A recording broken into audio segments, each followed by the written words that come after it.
Hello વિદ્યાર્થી મિત્રો, ધોરણ 11 ફિઝિક્સ વિષયમાં આપણે આજે ચેપ્ટર નંબર 9ની ચર્ચા કરવાના છીએ. ચેપ્ટર નંબર 9 છે આપણું ઘન પદાર્થના યાંત્રિક ગુણધર્મો. મિત્રો, આગળના જે પણ તમે ચેપ્ટર ભરી ગયા ધોરણ 11માં ફિઝિક્સ વિષયમાં, તેમાં છેલ્લું ચેપ્ટર હતું તમારું ગુરુત્વાકર્ષણ. એની આગળનું ચેપ્ટર નંબર 7 એટલે કે ફિઝિક્સના 11મા ધોરણના ભાગ 1નું ચેપ્ટર નંબર 7, જેમાં દ્રવ્યમાન કેન્દ્ર વિશેની ચર્ચા ઉપરાંત ચાક ગતિની ચર્ચા પણ આપણે કરી લીધી. ચાક ગતિ આધારિતની જે ભ્રમણ ગતિ આધારિત આપણે થિયરી ધ્યાનમાં લીધી, ત્યાં આપણે દઢ પદાર્થનો ઉલ્લેખ કરેલો હતો કે સમગ્ર ભ્રમણ ગતિ કે ચાક ગતિને સમજવા માટે પદાર્થને કેવા પદાર્થ તરીકે આપણે ધ્યાનમાં લીધેલો હતો, તો કે દઢ પદાર્થ. એ દઢ પદાર્થ અને ઘન પદાર્થમાં શું તફાવત તે આપણે જોઈશું. ઉપરાંત આ ચેપ્ટરમાં ઘન પદાર્થના કેવા યાંત્રિક ગુણધર્મો ધ્યાનમાં લેવાના છે, તો મેઇન એનો અગત્યનો એવો યાંત્રિક ગુણધર્મ જે છે સ્થિતિસ્થાપકતા, જેની આપણે અહીંયા ચર્ચા કરીશું. આ ઉપરાંત તેમાં જોવા મળતું પ્રતિબળ, વિકૃતિ તથા જોવા મળતી સ્થિતિસ્થાપકીય સ્થિતિ ઉર્જા અને વ્યવહારમાં ઘણા બધા સ્ટ્રક્ચર કે ડિઝાઇન કરતી વખતે આ પદાર્થના યાંત્રિક ગુણધર્મો કઈ કઈ રીતે ઉપયોગી બની રહે છે, તેની પણ આપણે અહીંયા ચર્ચા ધ્યાનમાં લઈશું. ચેપ્ટર એકદમ સરળ છે, અગત્યનું છે. જોવા જઈએ તો આઈએમપી પ્રશ્ન આ ચેપ્ટરમાંથી ઓછા છે. હા, આ ચેપ્ટરના દાખલા અગત્યના છે, પરીક્ષામાં પૂછાઈ શકે. આ ઉપરાંત આ ચેપ્ટરમાંથી JEE નીટમાં મિનિમમ એક પ્રશ્ન આવવાની શક્યતા રહેતી હોય છે વારંવાર. સરળ ટોપિક છે બધા જ. તો શરૂઆત કરીએ આપણે. સૌથી પહેલાં તમે પાઠ્યપુસ્તકમાં જોઈશું આપણા NCERTના નવા અભ્યાસક્રમ મુજબ ટેક્સ્ટબુકમાં આપેલા અભ્યાસક્રમમાં. તો શરૂઆતમાં આપણને પ્રસ્તાવના આપેલી છે. આપણે અહીંયા ઘન પદાર્થના યાંત્રિક ગુણધર્મો માટે શરૂઆતની એક પ્રસ્તાવનાનો નાનો વિભાગ સમજૂતી પ્રમાણે ધ્યાનમાં લઈએ. સૌથી પહેલાં તો આપણે ઘન પદાર્થના યાંત્રિક ગુણધર્મોમાં ઘન પદાર્થ અને દઢ પદાર્થ વચ્ચેનો તફાવત ધ્યાનમાં લઈએ. મેં આગળ જ હમણાં તમને ચર્ચા કરી એમ કે આગળના ચેપ્ટરોમાં આપણે ભ્રમણ ગતિ એવી કહીએ છીએ આપણે, કઈ ગતિ? ચાક ગતિ વિશેની ચર્ચા કરી. ચાક ગતિ કોને કહેવાય? તો ચાક ગતિની વ્યાખ્યા આપણે આ રીતે ધ્યાનમાં લેતા હતા કે જો ઘન પદાર્થના બધા જ કણો વર્તુળમાં ગતિ કરતા હોય અને આ વર્તુળના કેન્દ્ર કોઈ એક નિશ્ચિત સુરેખા પર સ્થિર હોય તો પદાર્થની આવી ગતિને ચાક ગતિ કહે છે. પણ આ સમગ્ર ભ્રમણ પ્રકારની ગતિ એટલે કે ચાક ગતિની સમજૂતી ધ્યાનમાં લેવા માટે પદાર્થને આપણે કેવો ધ્યાનમાં લીધેલો હતો, તો કે પદાર્થની રચના આપણે દઢ પદાર્થ સ્વરૂપે ધ્યાનમાં લીધેલી હતી. તો કે દઢ પદાર્થ એટલે શું? ચેપ્ટર જ્યારે ચાલેલું હતું, શરૂઆત થઈ ત્યારે તમે આના વિશેની માહિતી ભણી લીધેલી છે. દઢ પદાર્થ કોને કહેવાય? દઢ પદાર્થ એટલે ત્યાં વ્યાખ્યા અને સમજૂતી આપણે એવી ધ્યાનમાં લીધેલી હતી કે એવો પદાર્થ કે જેને આકાર કે કદ એમાં આપણે ફેરફાર કરી શકીએ. ઉદાહરણ તરીકે ધારો કે આ દઢ પદાર્થ હોય તો આના પર ગમે તેટલું બાહ્ય બળ લગાડવા છતાં હું આના કદમાં કે આના શેપ એટલે કે આકારમાં એટલે કે ઇન શોર્ટ ટૂંકમાં તેના પરિમાણમાં ફેરફાર કરી શકું નહીં, ગમે તેટલું ઊંચા મૂલ્યનું બળ લગાડવા છતાં. જો ફેરફાર ન થતો હોય તો આ પદાર્થને આપણે દઢ પદાર્થ કહી શકીએ. તો વ્યાખ્યા લખ્યું હોય સાદી ભાષામાં તો શું લખી શકાય? તો દઢ પદાર્થ એટલે કે એવો પદાર્થ જેના પરિમાણમાં ફેરફાર કરી શકાય નહીં અથવા તો ફેરફાર થઈ શકે નહીં. પરિમાણ એટલે કે એનું કદ છે, એનો આકાર છે, એમાં ફેરફાર કરી શકાય નહીં. ગમે તે રીતે તમે ગમે તેટલા મૂલ્યનું બળ લગાડવા છતાં એના કદ કે આકારમાં ફેરફાર ન થતો હોય તો એવા પદાર્થને આપણે કહીએ દઢ પદાર્થ. અને કદ અને આકારમાં ફેરફાર કરવા માટે આપણે બહારથી બાહ્ય બળ લગાડવું જરૂરી છે. તો દઢ પદાર્થ, દરેક પદાર્થ શું દઢ પદાર્થ છે? તો કે વાસ્તવમાં જોઈએ તો દઢ પદાર્થ એક આદર્શ કલ્પના છે. વાસ્તવમાં કોઈ પણ પદાર્થ દઢ પદાર્થ નથી. ગમે તેટલો સખત આપણને લાગતો હોય, સ્ટીલનો સળિયો હોય, ખૂબ જ મજબૂત એવો સ્ટીલનો સળિયો, તો શું એના કદ કે આકારમાં પરિમાણમાં ફેરફાર ન કરી શકીએ? કરી શકીએ. તો એ દઢ પદાર્થ નથી. કયો પદાર્થ કહેવાય? તો એને કહેવાય મિત્રો ઘન પદાર્થ. ઘન પદાર્થ કોને કહેવાય? તો આનાથી વિરુદ્ધ, જેના પરિમાણમાં ફેરફાર આપણે કરી શકીએ તેને આપણે ઘન પદાર્થ કહી શકીએ. બાહ્ય બળ લગાડીને જેના આકાર અને કદમાં ફેરફાર કરી શકાય, તો લખી શકીએ આપણે ટૂંકમાં બાહ્ય બળ લગાડીને કદ અથવા તો આકારમાં આપણે શું કરી શકીએ? ફેરફાર કરી શકાય. જ્યારે દઢ પદાર્થમાં બાહ્ય બળ લગાડવા છતાં પરિમાણમાં કદ એટલે કે આકારમાં ફેરફાર કરી શકાતો નથી. આ બાહ્ય બળ લગાડીને જે કદ અને આકારમાં ફેરફાર કરવામાં આવે છે, તો એ ફેરફાર થતાં પદાર્થમાં શું ઉત્પન્ન થયું કહેવાય? તો કે વિરૂપણ ઉત્પન્ન થયું કહેવાય. એટલે કે જે આપણે બાહ્ય બળ લગાડીએ છીએ એ બળને શું કહીશું? વિરૂપક બળ. સાદી ભાષામાં કહું તો આ રબર છે, આના ઉપર હું બળ લગાડીને આની લંબાઈમાં વધારો કરું તો એના કદમાં ફેરફાર થયો, પરિમાણમાં ફેરફાર થયો, હા કે ના? તો એ જે મેં બળ લગાડ્યું હશે એ કદમાં કે લંબાઈમાં ફેરફાર કરવા માટે, એ બળને કયું બળ કહેવાય? વિરૂપક બળ. અને એ જે વિકૃતિ એમાં ઉત્પન્ન થઈ, પહેલાં કરતાં કંઈક નવો આકારમાં ફેરફાર જોવા મળ્યો, લંબાઈ પહેલાં કરતાં કંઈક વધી ગઈ, તો એ જે વધારો કે ઘટાડો નોંધાય એને શું કહેવાય? વિરૂપણ. અને એના માટે લગાડવા પડતા બળને શું કહેવામાં આવે છે? વિરૂપક બળ. તો આમ ઘન પદાર્થને શું કરી શકાય? તેમ કહી શકાય વિરૂપિત કરી શકાય. જે પણ ઘન પદાર્થ છે એને આપણે બાહ્ય બળ લગાડીને શું કરી શકીએ? વિરૂપિત કરી શકીએ. અને કોઈ પણ પદાર્થને વિરૂપિત કરવા માટે, એટલે એમાં વિરૂપણ ઉત્પન્ન કરવા માટે જે બળ લગાડવામાં આવે તેને બાહ્ય બળ અથવા તો વિરૂપક બળ કહેવાય. આમ કહેવાનો અર્થ એવો છે કે જે ઘન પદાર્થ છે એ પૂર્ણ રૂપે દઢ પદાર્થ તો નથી, પરંતુ દરેક દઢ પદાર્થ ઘન પદાર્થ તો કહેવાય જ. તો એક અગત્યની બાબત આપણે નોંધી રાખીએ ખાસ. ફરી એક વખત જરાક રિપીટ કરું છું. આમ ઘન પદાર્થને સંપૂર્ણ રૂપે દઢ પદાર્થ કહી શકાય નહીં, અથવા તો દરેક ઘન પદાર્થ દઢ પદાર્થ નથી, પરંતુ દરેક દઢ પદાર્થ કેવો પદાર્થ છે તેમ કહેવાય? ઘન પદાર્થ છે તેમ કહેવાય. પરંતુ દરેક દઢ પદાર્થ ઘન પદાર્થ કહેવાય છે. તો આ એક બાબત ખાસ યાદ રાખવી. હવે આગળ આપણે ચર્ચા કરીએ કે જે ઘન પદાર્થ છે, આપણે જે ઘન પદાર્થની માહિતી ધ્યાનમાં લીધી, એના આકાર અથવા તો કદમાં ફેરફાર કરવા માટે શેની જરૂર પડે? બળની જરૂર પડે. અને એ બળને આપણે વિરૂપક બળ કહીએ છીએ. જો એ વિરૂપક બળ આપણે લગાડતા હોય તો તેના પરિમાણમાં ફેરફાર થાય. ઉદાહરણ તરીકે જો આ જ રબર, આની લંબાઈ વધારી હોય તો બંને છેડેથી પકડીને હું એને ખેંચીશ તો એની લંબાઈમાં શું નોંધાશે? વધારો. પણ જ્યાં સુધી એ વિરૂપક બળ લગાડેલું છે ત્યાં સુધી જે લંબાઈનો વધારો રહેશે. જો એ લગાડેલું બળ હું દૂર કરી લઈશ તો પદાર્થ અમુક સંજોગોમાં એવું જાણવા મળે છે કે પોતાનું મૂળ પરિમાણ પ્રાપ્ત કરે છે. પાછો હતો ને એવો જ મૂળ આકાર, મૂળ પરિમાણ પ્રાપ્ત કરે છે. વિરૂપક બળ એટલે કે લગાડેલું બાહ્ય બળ હટાવી લેતા. જો લંબાઈમાં વધારાના બદલે ઘટાડો કરવો હોય તો વિરુદ્ધ દિશામાં અંદરની તરફ આમ ધક્કો લગાવીશ તો કદાચ કંઈક લંબાઈમાં નાનો સૂક્ષ્મ ઘટાડો થશે, પણ એ ક્યાં સુધી રહેશે? બળ લગાડતો રહીશ ત્યાં સુધી. એટલે કે વિરૂપક બળ જેવું હટાવીશું, પદાર્થ પાછો એ લગાડેલા બળ આધારિત થતા ફેરફારનો વિરોધ કરીને પાછો મૂળ સ્થિતિ પ્રાપ્ત કરે છે. તો એ વિરૂપક બળની વિરુદ્ધમાં એમ કહી શકાય કે પદાર્થમાં કંઈક એક્સ્ટ્રા વધારાનું એક બળ ઉત્પન્ન થાય છે. જ્યારે આપણે વિરૂપક બળ લગાડીએ છીએ ને ત્યારે જો અત્યારે એમને પડ્યો છે તો કંઈ અંદર એક્સ્ટ્રા બળ ઉત્પન્ન થતું નથી, એ મૂળ સ્થિતિમાં જ છે.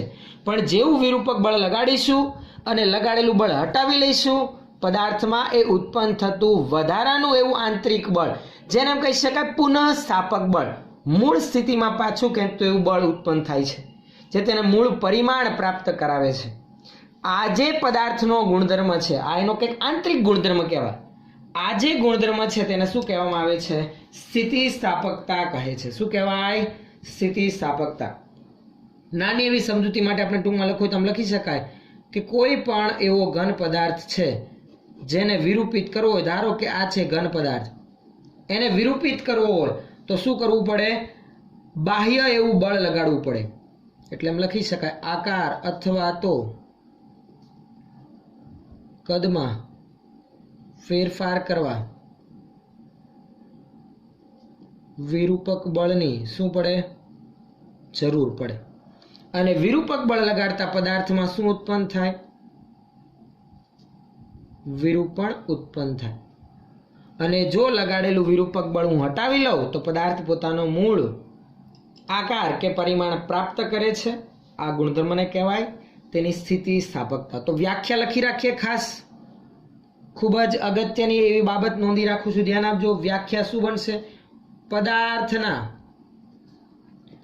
જે ગુણધર્મને કારણે, એની અંદરનો એવો ગુણધર્મ જ છે કંઈક કે જેને કારણે વિરૂપક બળ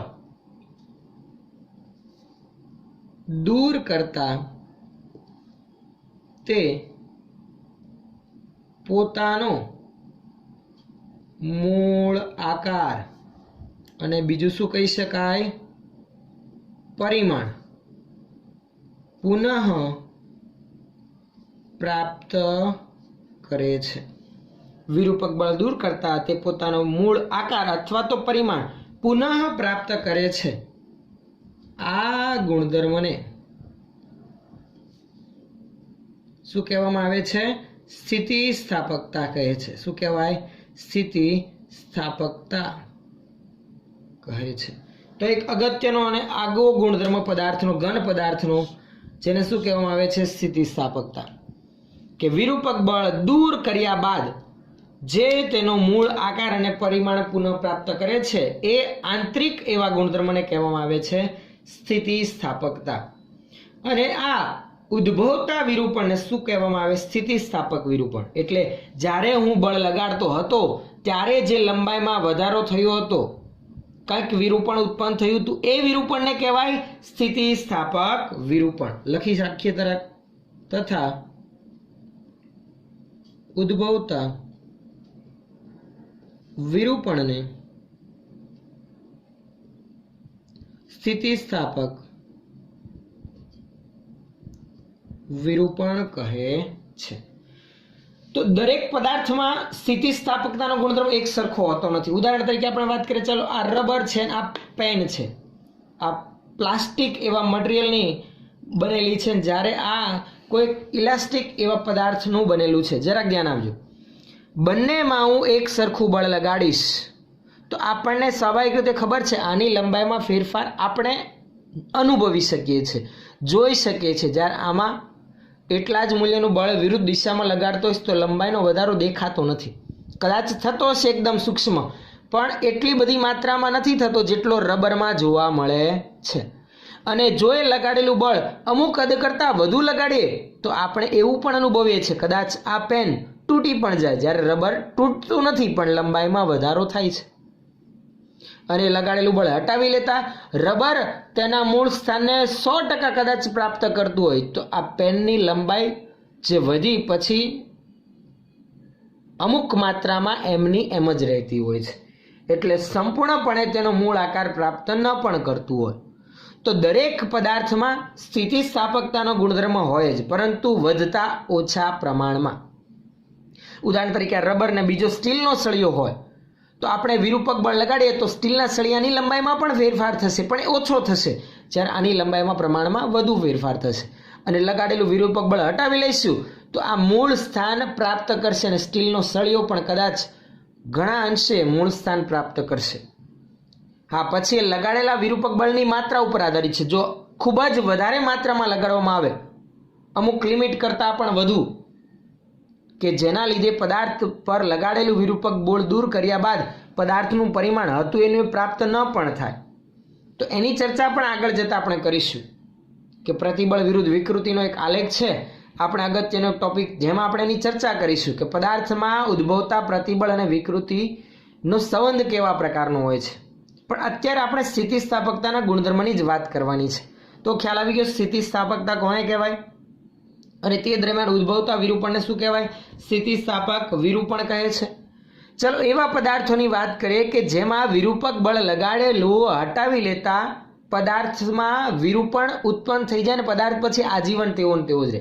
ઉદાહરણ તરીકે ચાલો કાદવની વાત કરીએ. ચોમાસાની સિઝન હોય, રોડ રસ્તા ઉપર ધારો કે કાદવ હોય, એવા રસ્તા ઉપર આપણે પસાર થઈએ છીએ અને જેવો આપણે એ કાદવમાં પગ મૂકીએ છીએ અને પછી આપણે જે જગ્યા પર પગ મૂકેલો હોય એ પગ આપણે ઉચકીએ છીએ તો શું થતું જોવા મળે છે? તે જગ્યા પર આપણા પગનું નિશાન બની ગયું હોય ને પંજાનું એવું બની ગયેલું જોવા મળે છે. પછી એ પાછું હતું એવું ને એવું ના થતું હોય.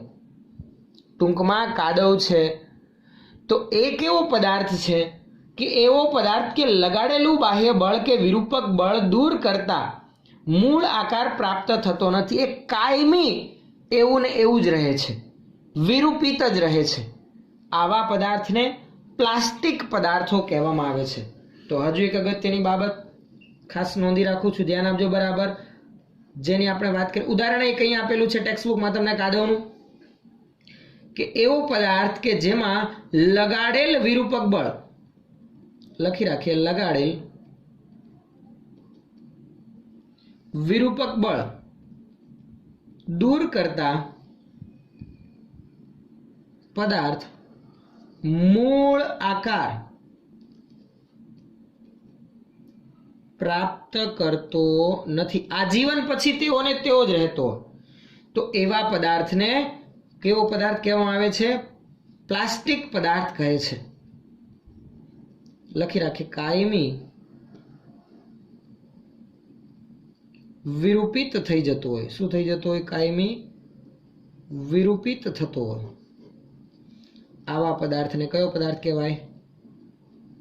પ્લાસ્ટિક પદાર્થ. આ એક ગુણધર્મ છે કે આપણે તો નોર્મલ અત્યારે પદાર્થો અમુક ફાઈબરના બનેલા હોય તો એને આપણે પ્લાસ્ટિક પદાર્થો કહીએ છીએ, પણ આજે પ્લાસ્ટિક એક ગુણધર્મ સ્વરૂપે આપણે માહિતી ધ્યાનમાં લઈએ છીએ. જેમ કે સ્થિતિસ્થાપકતાની વાત કરીએ એમ જે પદાર્થમાં વિરૂપક બળ દૂર કરતા આજીવન પછી વિરૂપણ એમનું એમ રહેતું હોય ને તો એવા પદાર્થોને આપણે પ્લાસ્ટિક પદાર્થો કહીશું. અને જે આ ગુણધર્મ છે પદાર્થનો એને શું કહીશું? પ્લાસ્ટિસિટી કહે છે. આવા જે પણ પદાર્થો એને પ્લાસ્ટિક પદાર્થો કહેવાય. ભાઈ એમાં આજીવન કાયમી વિરૂપણ રહેતું હોય તો એને કહેવાય પ્લાસ્ટિક પદાર્થો, અને ગુણધર્મને કહેવામાં આવે છે પ્લાસ્ટિસિટી. હવે આ જે સ્થિતિસ્થાપકતા છે પદાર્થનો એક અગત્યનો આંતરિક ગુણધર્મ, એની ક્યાં ક્યાં જરૂર પડે? તો મિત્રો આપણે ઘણી બધી વખત જોયું તો અમુક એવા સ્ટ્રક્ચર કે એવી ડિઝાઇન તૈયાર કરવામાં આવતી હોય, એવા બિલ્ડિંગ ઊભા કરવામાં આવતા હોય, બ્રિજ તૈયાર કરવામાં આવતા હોય, તો જે મટીરિયલમાંથી બને છે ને એમાં દરેક દ્રવ્યનો, પછી સિમેન્ટ છે, કપચી છે, સળિયા છે, એ દરેકની સ્થિતિસ્થાપકતાનો ગુણધર્મ કેટલી માત્રામાં છે એ ધ્યાનમાં લેવું જરૂરી છે. જેના પરથી કેટલા સમય સુધી ટકી રહેશે, એને કેટલો બોજ સહન કરી શકશે એનો અંદાજો લગાવી શકાય. તો આમ કોઈ પણ સ્ટ્રક્ચરલ ડિઝાઇન તૈયાર થતી હોય એ દરેક પદાર્થ જે એમાં બંધારણમાં કે એના નિર્માણમાં ઉપયોગમાં લેવાતો એના સ્થિતિસ્થાપક ગુણધર્મની માહિતી ધ્યાનમાં લેવી જરૂરી છે. તો આ હતી વાત મિત્રો પ્રસ્તાવનામાં આપેલી માહિતીની કે સ્થિતિસ્થાપકતા એટલે શું, ઘન પદાર્થ અને દળ પદાર્થનો ફરક, પ્લાસ્ટિક પદાર્થ કોને કહેવાય, જોવા મળતા આ ગુણધર્મને કહેવામાં આવે છે પ્લાસ્ટિસિટી. આગળનો આપણો ચેપ્ટરનો એક અગત્યનો અને નેક્સ્ટ નાનો એવો ટોપિક આપેલો છે જેની આપણે ચર્ચા કરીએ. એકદમ નાનો એવો ટોપિક જે ઘન પદાર્થની સ્થિતિસ્થાપક વર્તણૂકનો ખ્યાલ આપે છે. એટલે ટોપિકનું નામ જ છે એવું કંઈક, લખી રાખીએ આપણે, ઘન પદાર્થોની સ્થિતિસ્થાપક વર્તણૂક. જે ઘન પદાર્થો છે એની સ્થિતિસ્થાપક વર્તણૂક સમજવા માટે આપેલી નાની એવી માહિતી આપણે અહીંયા ધ્યાનમાં લઈએ. ધ્યાન આપજો બરાબર. ઘન પદાર્થની સ્થિતિસ્થાપક વર્તણૂક સમજવા માટે તમે જોશો તો ટેક્સ્ટબુકમાં એક આકૃતિ દર્શાવેલી છે, સ્પ્રિંગ બોલ મોડેલ. જેની માહિતી સમજવા માટે એક આપણે અહીંયા નાની એવી આકૃતિ ધ્યાનમાં લઈ જુઓ. ઘન પદાર્થ હોય એના વિશેની રચનાનો તમને ખ્યાલ છે જ કે જેમાં અણુઓ અથવા તો પરમાણુઓ તેના પાડોશી એટલે કે નજીકમાં રહેલા અણુ પરમાણુ સાથે બંધથી જોડાયેલા હોય. આંતર આણવીય બળ અથવા તો આંતર પરમાણવીય બળ એવા નમૂનાના અમુક હું અહીંયા અણુ અને પરમાણુ દર્શાવું છું. ધારો કે એક અહીંયા છે, એક અહીંયા છે, એક અહીંયા છે. સમજવા ખાતર ત્રિપરિમાણમાં ગોઠવણી હશે તો આવી ત્રિપરિમાણમાં એક નાની એવી રચના આપણે અહીંયા દર્શાવી રાખીએ. માત્ર સમજવા માટે જ ઘન પદાર્થની સ્થિતિસ્થાપક વર્તણૂકની સમજૂતી માટે એક સ્પ્રિંગ બોલ મોડેલની જે રચના તમને ટેક્સ્ટ બુકમાં સમજાવેલ છે એનો નાનો એવો અંશ હું અહીંયા આકૃતિ સ્વરૂપે દર્શાવું છું. એમાંના અમુક પરમાણુ આપણે અહીંયા દર્શાવી રાખ્યા. આ ધારો કે ઘન પદાર્થના અણુ અથવા તો પરમાણુ છે. આ એક, આ બીજો, આ એના પાડોશી પરમાણુ. અણુ પણ હોઈ શકે, પરમાણુ પણ હોઈ શકે. જો અણુ એક પરમાણુ હોય તો બધા પરમાણુ એ જ અણુ. બહુ પરમાણુય હોય તો આ અણુ એની અંદર પરમાણુ હશે એમ કહી શકાય. એટલે અણુ અથવા તો પરમાણુ એકબીજાના અથવામાં એમ કહી શકીએ આપણે. બધા જ ઘન પદાર્થોની રચના એક સરખી હોતી નથી, પણ હા એનું બંધારણ એક સરખું હોય.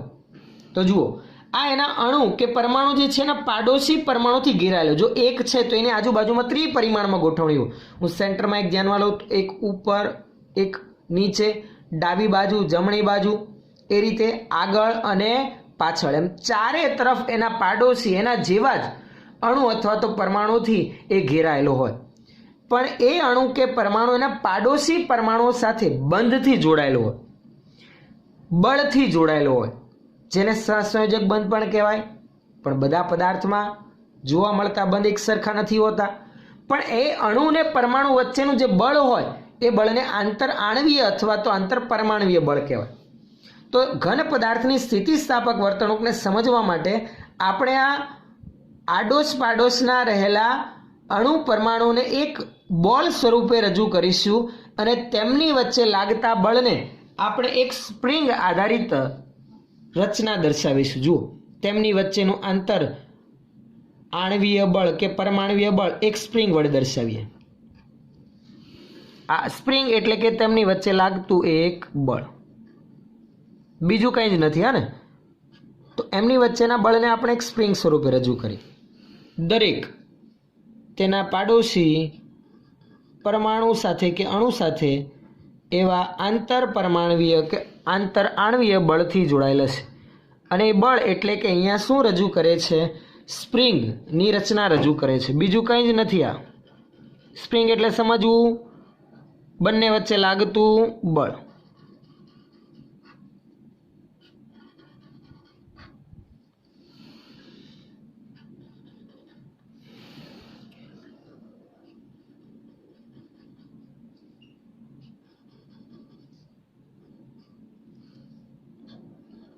તો આ સ્પ્રિંગ એ બે પાડોશમાં રહેલા એવા અણુ અને પરમાણુ વચ્ચે લાગતા બળની માહિતી આપણને સૂચવે છે. હવે ધ્યાન આપજો જરાક. આ એક ઘન પદાર્થની નાની એવી રચના આપણે દર્શાવી, નાનો એવો અંશ આપણે દર્શાવ્યો.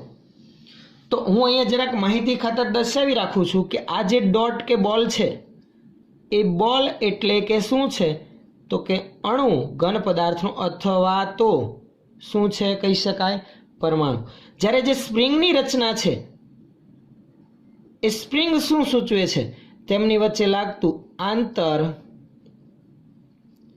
આણવીય અથવા તો શું કહેવાય? પરમાણવીય બળ. ખ્યાલ આવે છે? હવે ઘન પદાર્થની સ્થિતિસ્થાપક વર્તણૂકની માહિતી ધ્યાનમાં લેવા માટે આપણને એટલી માહિતી ખબર છે કે આ પ્રકારની ઘન પદાર્થની રચના હોય. દરેક અણુ કે પરમાણુ તેના પાડોશી એવા પરમાણુ સાથે આંતર પરમાણવીય કે આણવીય બળ દ્વારા જોડાયેલા હોય. હવે આપણે વાત કરીએ કે જો આ અણુ કે પરમાણુ ઉપર બહારથી બાહ્ય બળ લગાડીએ, ધારો કે હું આ એક પરમાણુ છે એના ઉપર બહારથી ઉપરથી નીચે તરફનું બળ લગાડું છું, અહીંયાથી આમ. જો એ રીતે હું બહારથી બાહ્ય બળ લગાડીશ તો શું થશે? તે બાહ્ય બળની અસર હેઠળ અંદર ધકેલાશે. અંદર ધકેલાશે એટલે કે આ અણુ અને આ નીચેના અણુ વચ્ચેના અંતરમાં શું થયો? ઘટાડો. એટલે કે ઘન પદાર્થ વિરૂપિત થયો. પણ જેવું લગાડેલું બળ હું હટાવી લઈશ તો શું થશે? આ અણુ કે પરમાણુ પોતાના મૂળ સ્થાન આગળ સ્થાનાંતરિત થશે. જે નોર્મલ સંતુલન સ્થાયી અવસ્થામાં તો ત્યાંથી આપણે બળ લગાડીને થોડોક સહેજ ચલિત કર્યો અને લગાડેલું બળ હટાવી લઈશ તો તે મૂળ સ્થાન આગળ કંપિત થશે, સ્થાનાંતરિત થશે અને પાછો મૂળ સ્થાને આવી જશે. કારણ શું? જુઓ, હવે ધ્યાન આપજો. આ અણુ કે પરમાણુ એટલે કે બોલ, બળ લગાડ્યું નીચેની તરફ, સ્પ્રિંગ છે બળ સ્વરૂપે, એમ આપણે ધ્યાનમાં લીધેલું છે. તો સ્પ્રિંગને જો આપણે દબાવીએ અને જો લગાડેલું બળ હટાવી લઈએ તો શું થાય? સ્પ્રિંગ પાછી મૂળ સ્થિતિમાં આવી જાય. એટલે કે આંતર આણવીય કે પરમાણવીય બળ શું કરશે? લગાડેલું વિરૂપક બળ હટાવ્યા બાદ એ બંને અણુ પરમાણુ જે આડોશ પાડોશના છે એમની વચ્ચે લાગતું બળ તેને મૂળ સ્થાને પાછું પહોંચાડે છે. આ પ્રકારની સ્થિતિસ્થાપકતાનો ગુણધર્મ ઘન પદાર્થમાં જોવા મળે છે. આ કારણોના લીધે જ આજે ઘન પદાર્થની સ્થિતિસ્થાપક વર્તણૂકને સમજવા માટે આ પ્રકારે સ્પ્રિંગ બોલ મોડેલ રજૂ કરવામાં આવ્યું, જ્યાં બોલ એટલે કે ઘન પદાર્થનો અણુ કે પરમાણુ અને સ્પ્રિંગ એ આડોશ પાડોશમાં રહેલા અણુ પરમાણુ વચ્ચે લાગતું આંતર આણવીય અથવા તો પરમાણવીય બળની હાજરી સૂચવે છે. સમજૂતી ખાતર આપણે આ પ્રકારની માહિતી ધ્યાનમાં લઈ શકીએ. આના પરથી સીધો ખ્યાલ આવે કે ઘન પદાર્થની સ્થિતિસ્થાપક વર્તણૂક કઈ રીતે કાર્યરત હોય, કઈ રીતે ઘન પદાર્થ વિરૂપક બળ હટાવી લીધા બાદ પોતાના મૂળ સ્થાનમાં પાછો ફરે છે. તો ખ્યાલ આવે છે? આ પ્રકારની વર્તણૂક ઘન પદાર્થમાં આપણને જોવા મળે છે. પણ બીજી એક બાબત કે એક ભૌતિક શાસ્ત્રી રોબર્ટ હુકનો ઉલ્લેખ છે, તમે જોશો તો રોબર્ટ હુક નામના ભૌતિક શાસ્ત્રીએ જણાવ્યું કે પદાર્થમાં ઉદ્ભવતું વિરૂપણ કે પદાર્થની લંબાઈમાં વધારો કે ઘટાડો થતો હોય એ ઉદ્ભવતું વિરૂપણ લગાડેલું બળ અથવા તો બોજ ઉપર આધારિત છે.